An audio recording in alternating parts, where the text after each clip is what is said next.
Five, four, three, two, one, and close the door.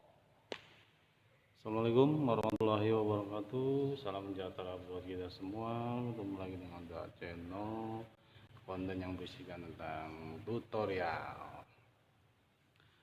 Oke geng, terima kasih yang sudah menonton video saya kemarin, yang kemarinnya lagi, dan kemarinnya lagi yang masih suka, yang masih pengen nemani video-video saya gitu kan. Beberapa video lalu saya udah sedikit ngebahas, menceritakan tentang seputar konsistensi kita sebagai youtuber gitu kan, youtuber pemula gitu kan. Nah, sebagai youtuber ataupun nge-youtube juga sebenarnya juga sekarang ini udah agak sedikit ya gimana ya, babaliut dibilangin mudah ya nggak mudah-mudah amat gitu kan. Tapi YouTube kan mempermudah proses monetisasi dengan cara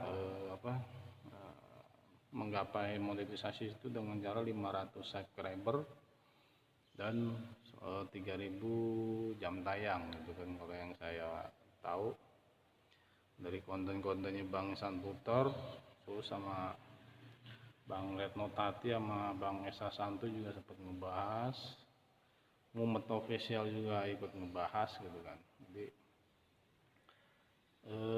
saya pribadi sih menyambut bagus gitu kan kalau untuk di Indonesia gitu kan. Tapi kan apa ya, seperti yang dibahas sama Bang Santutor ya, berarti kita harus mengedepankan emosional kita ke subscriber kita gitu, karena yang akan jadi patokan pendapatan kita yaitu dari super thanks ya kan, super sticker gitu kan, ataupun ada subscriber mau ada yang mau join di komunitas kita gitu kan, yang ada bayar bulanannya gitu kan gitu. Jadi sebenarnya lebih cepat monet bagus gitu kan, tapi ya hasil income pendapatan kita ya saya rasa, kalau yang saya pelajari, yang saya tahu sih itu yang dari super thanks, super sticker gitu kan. Jadi kalau buat teman-teman ataupun saya pribadi yang terlalu acuh sama subscriber, sama penonton, dan nggak pernah ngeliat komentar gitu kan, nggak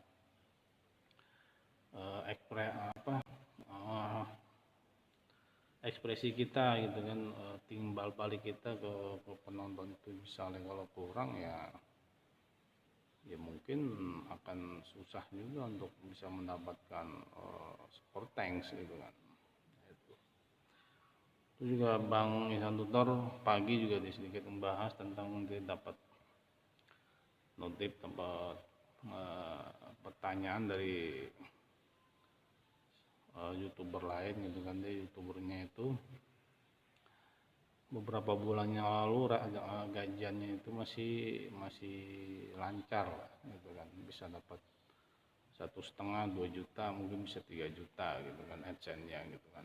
Tapi ya belakangan ini 3 bulan ini pendapatan adsense-nya itu menurun gitu kan, padahal dia rajin upload tok gitu kan, udah nggak rajin upload, terus udah dia tinggal berkegiatan gitu, karena mungkin dia kerja ataupun apa gitu kan atau dagang misalnya kan, itu kita nggak tahu. Tapi yang nyatanya kebiasaan dia ini mungkin dulu masih suka nanggepin komentar, masih suka mengunjungi teman-teman yang lain gitu kan gitu. Jadi ada interaksi yang positif gitu. Tapi ya 3 bulan ini ya gajinya dia tuh nggak turun tiap bulan lagi, jadi di 2 bulan atau mau 3 bulan ini juga belum gajian gitu kan. Kalaupun gajian ya paling seberapa gitu kan gitu. Ya, jadi ambil garis merahnya itu kalau saran Bang Santutur ya, itu kita harus bisa saling kunjung, saling silaturahmi. Jadi buat teman-teman dan buat masukan juga buat diri saya juga gitu kan, mengenai Balkis Gendis itu kan dia ngerasa istilahnya terbebani gitu kan, untuk bisa ataupun tidak bisa untuk mengunjungi teman-teman yang lain gitu kan, ketika teman-teman yang lain bisa mengunjungi channelnya dia ataupun live streamingnya dia gitu kan. Jadi itu ya, jadi silaturahmi atau saling kunjung itu kalau buat saya pribadi sih jangan dibuat jangan dibuat beban juga sih sebenarnya gitu kan. Kalau saya sih simpel aja gitu kan. Ini juga ada beberapa video channel juga belum saya kunjungi, ada channel game. Jadi channel gamenya ini yang mainnya itu emak sama anak gitu. Saya kenal channel ini dari dia masih 800 subscriber gitu kan. Nama channelnya Sahnas Gaming. Nah itu anak SD kalau nggak salah, yang mungkin sekitar umur 10 tahun, 11 sampai 12 tahun lah mungkin gitu kan, yang main game itu dia bareng sama ditemani mamanya yang kadang-kadang sama temennya yang namanya Naura gitu kan. Nah itu Sahnas Gaming. Sekarang dia udah subscriber udah 1000 lebih, saya nggak tahu udah monet ataupun belum gitu kan. Terus ada konten Sastro Gaming ya. Itu juga saya lagi lagi jarang kunjung balik gitu kan, karena emang minggu kemarin memang lumayan melelahkan juga gitu kan, walaupun kegiatan sosial juga melelahkan juga gitu kan. Apalagi akan 1 minggu ini akan lebih jor-joran lagi, karena tetangga saya itu kan sesepuh kita di sini tuh meninggal kemarin kan. Otomatis kemungkinan habis Isya ataupun ini paling tetap akan ada pengajian gitu kan, untuk seminggu kemudian mungkin bisa menjelang 40 harian mungkin akan ada gitu. Jadi agak merepotkan juga, karena waktu saya untuk bisa benar-benar saling kunjungnya itu di atas jam 9 gitu kan. Kalau pagi ya sesekali paling cuma bisa buka-buka handphone ataupun sekedar ini ya jam-jam 9 sampai jam 11 atau menjelang zuhur gitu kan. Cuman kalau udah menjelang habis zuhur saya biasanya di rumah istirahat gitu kan sampai jam 2-an gitu, udah balik lagi ke lokasi gitu kan, ke masjid gitu kan. Jadi buat teman-teman juga terima kasih yang udah masih mengunjungi video-video saya kemarin gitu. Insya Allah lah ini juga mau saya kebut juga, mungkin pakai laptop kalau enak ya buat mengunjungi teman-teman yang lain gitu kan. Jadi untuk mengunjungi itu ya kalau saya pribadi buat fleksibel aja. Kalau misalnya hari itu kita nggak bisa mengunjungi, katakan ada premier ya orang lain, ya mungkin bisa setelah premiernya gitu kan, 1 hari sebelumnya ataupun berapa jam kemudian gitu kan gitu. Nah momen official juga waktu itu ada videonya dia juga, saya nggak bisa mengunjungi channelnya dia langsung gitu, tapi ya setelah berapa jam kemudian saya mengunjungi gitu kan, dengan beberapa akun gitu kan itu. Jadi buat teman-teman ya ke dalam berkonten sebenarnya sih dibuat enak aja sih gitu kan, dibuat enak dibuat enjoy kita dalam berkonten juga. Buatlah konten yang apa yang sesuai dengan minat kita gitu. Misalnya mama nih emang bisa masak, ya mungkin bisa bikin konten masak gitu kan. Atau bisa konten ketika dia lagi sehari-hari lagi sama anak lagi ngapain gitu, mungkin ada sesuatu edukasi yang bisa kita bagikan ke penonton ataupun masyarakat luas gitu. Jadi saya juga nggak tahu di video saya juga bermanfaat atau enggak, ya kurang tahu sih itu kan, tapi ya kalian lah yang bisa menilainya gitu kan. Tapi konten saya sih nggak selamanya seperti ini sih.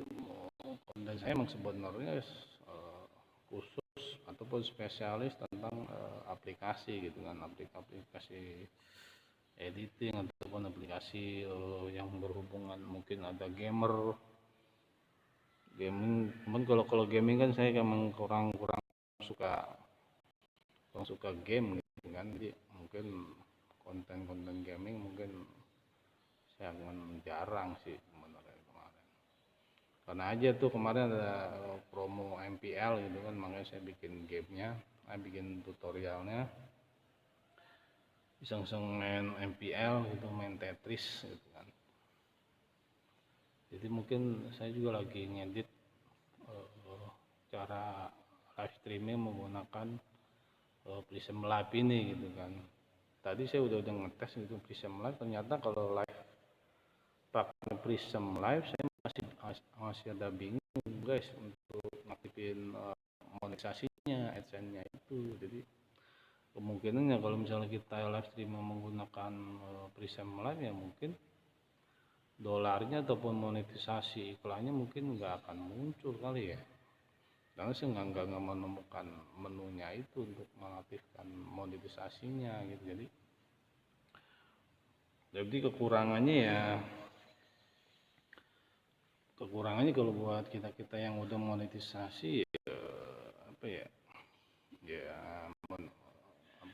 iklannya itu mungkin nggak muncul. Tapi sayang juga kan, profil Prism Live-nya itu lumayan banyak gitu kan. Kegunaannya salah satu dia bisa menampilkan gambar ataupun video, tulisan seperti running tag, misalnya kalau ada pemberitahuan kayak kita video live kayak berdonasi ataupun apa, kita bisa masukkan website tertentu yang berhubungan dengan konten kita gitu. Itu bagus juga gitu kan. Terus ada Prism Live-nya itu juga ada kayak macam screen recorder, jadi sambil kayak syuting begini, live begini, kita bisa masukkan kita sambil mainan game itu masih bisa mainan game itu, kita bisa bisa nongol itunya gamenya itu, bisa screen recordernya itu akan muncul, bisa dijadikan studio media kita gitu kan. Jadi sangat banyak juga keuntungannya gitu kan. Saya pernah nyoba download OBS Studio di laptop, saya agak bingung juga sih nyeting live stream pakai OBS, padahal salah satunya kalau pakai OBS itu bisa mengaktifkan monetisasinya gitu kan. Cuman kalau Prism Live ini saya belum ngerti gitu kan. Sekarang durasi ini udah sekitar berapa itu, 14 menit nggak berasa. Oke geng, jadi kira-kira yang mau saya bagikan di sini buat teman-teman, jangan patah semangat, tetap mau saling kunjung, karena emang contohnya dan kasusnya banyak banget gitu kan, yang dulu videonya rame, dapat gajiannya rutin, ketika dia udah mulai sibuk berkegiatan di luar sana, jarang berkunjung ke teman-teman yang lain, akhirnya channelnya itu beranjak sepi gitu. Karena bukan karena teman-teman yang lain tidak berkunjung, mungkin karena sistem rekomendasinya mungkin jadi terputus ataupun jadi ngacak atau ngaco ataupun gimana gitu kan, itu memang dari YouTube-nya langsung gitu kan kalau soal algoritma ataupun rekomendasi kita gitu kan gitu. Gitu. Jadi kalau misalnya kita ber-YouTube ya konsisten, kita fokus untuk ngembangin channel kita, video kita gitu. Kalau saya itu ke depan itu akan seperti itu. Jadi mohon dukungannya juga buat teman-teman. Saya juga masih apa ya, masih ngejar $10, belum dapat. Masya Allah, dolar sekarang 109, kemarin 110, naik 115, sekarang turun lagi jadi 109.000 rupiah. Saya nggak tahu nih YouTube maunya apa sih gitu kan. Dolar tadi naik 115, wah alhamdulillah naik 110, 108, 109. Sekarang saya ngeliat 107, aduh pusing. Gimana dengan kalian untuk ber-YouTube? Itu tergantung dari kalian sendiri. Wabillahi taufik wal hidayah. Assalamualaikum warahmatullahi wabarakatuh. Annyeonghaseyo. Annyeonghaseyo. See you in my next video. Bye bye. Bravo untuk YouTuber pemula dimanapun kamu berada. See you.